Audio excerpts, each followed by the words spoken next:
नमस्कार दोस्तों, उषा की आवाज चैनल में आप सभी का स्वागत है। हमारी आज की कहानी है संयुक्त परिवार यानी खुशहाल जिंदगी। मीना और रीना दोनों जेठानी और देवरानी हैं। दोनों की शादी के बीच 2-3 साल का ही अंतर है।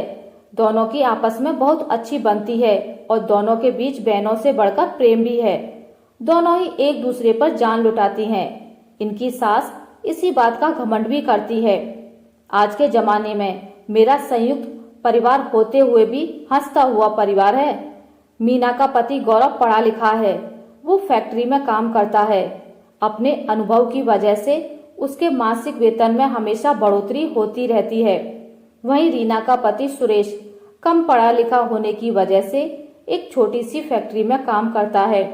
वेतन भी कम है, किंतु वो कभी अधिक की चाह रखता ही नहीं है और वो उसी में संतुष्ट रहता है।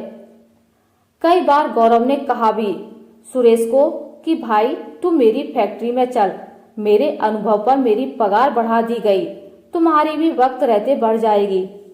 सुरेश उस बात को टाल देता और वो अपनी उसी फैक्ट्री में जाता रहा। धीरे धीरे वक्त गुजरने लगा।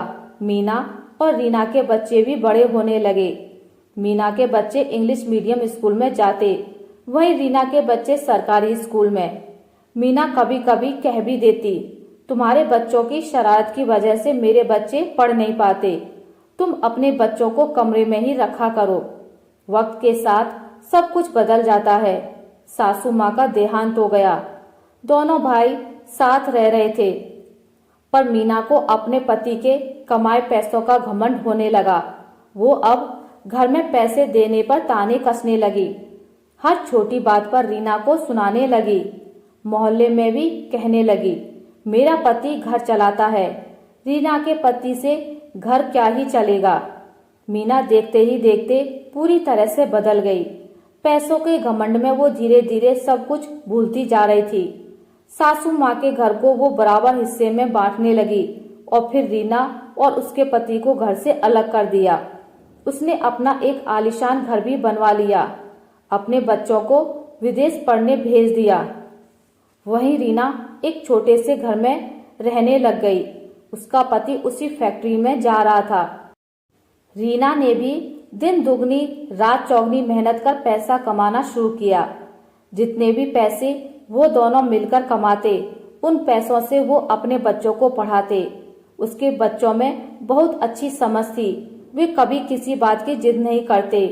संस्कारों से पूर्ण रूप से भरे उसके बच्चे बहुत साधारण जीवन जीते थे। धीरे धीरे बात बढ़ने लगी। एक दिन मीना ने अपनी काम वाली बाई को बोला, तुम ये सब मिठाई और खिलौने ले जाया करो, कुछ कमी हो तो मुझे बताया करो, तुम्हारे सिवा यहाँ मेरा है ही कौन। गौरव सुबह 10 बजे से रात 10 बजे तक फैक्ट्री में रहते हैं। एक तुम ही तो हो, वरना इस आलीशान घर में मेरा रहने का भी मन ना हो। मीना अपने पति गौरव को हमेशा कहती, मैं पूरे दिन घर में अकेली रहती हूँ, मेरा मन ही नहीं लगता। गौरव ने कहा, अब जब गलती तुमने की है तो तुम ही पश्चाताप करो। संयुक्त परिवार मात्र साथ रहने के लिए नहीं, बल्कि सुख दुख बांटने के लिए भी होता है। एक की जरूरत पड़ने पर हमें 2 लोग मिल जाते हैं। काम वाली बाई अगले दिन सुबह आई और मीना से कहने लगी, आपने सुना मालकिन, पास में जो आपकी देवरानी रहती है, उसके बेटे ने आज टॉप किया है। उनके दोनों बेटे बेटी पढ़ने में होशियार हैं, संस्कारों से भरे बेहद अच्छे हैं। मीना को ये सुन खुशी हुई, पर वो अब जताए भी तो कैसे। मीना ने अपने लड़के को फोन किया तो उसने कहा, मैं अगले महीने शादी कर रहा हूँ। मीना ने कहा, घर आकर बात करना बेटा। उसका बेटा बोला, नहीं माँ, मैं पूछ नहीं रहा, बता रहा हूँ। आप पिताजी को बता देना, मैं अब भारत नहीं आऊंगा, यहीं रहूंगा। मीना की आंखों में आंसू आ गए। उसने अपनी बेटी को फोन किया तो वो कहने लगी, माँ खाना खा लिया, एक ही बात हर बात पूछती हो, फोन रखो। मीना रोए जा रही थी।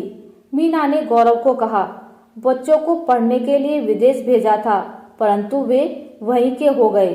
गौरव बोला, मैंने कहा था भारत में ही पढ़ाने के लिए, तुम्हें ही अपने बच्चों को बाहर भेजना था।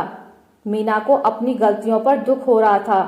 वहीं उसकी देवरानी के बच्चों ने हमेशा कम संसाधनों में रहकर अपने माता पिता का नाम भी ऊंचा किया और संस्कार भी पा लिए। मीना उस दिन रीना के पास गई और माफी मांगने लगी। धीरे धीरे दोनों वापस संयुक्त परिवार में रहने लगे।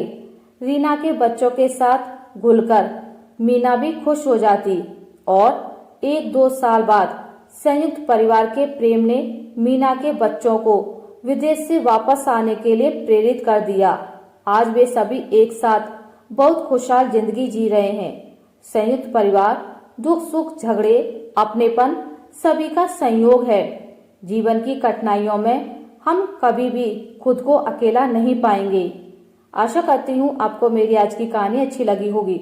अगर आपको मेरी कहानी अच्छी लगी है तो इसे लाइक करें, ज्यादा से ज्यादा शेयर करें और अगर आप मेरे चैनल पर नए हैं तो इसे सब्सक्राइब करना ना भूलें। मिलते एक नई कहानी के साथ, तब तक के लिए नमस्कार।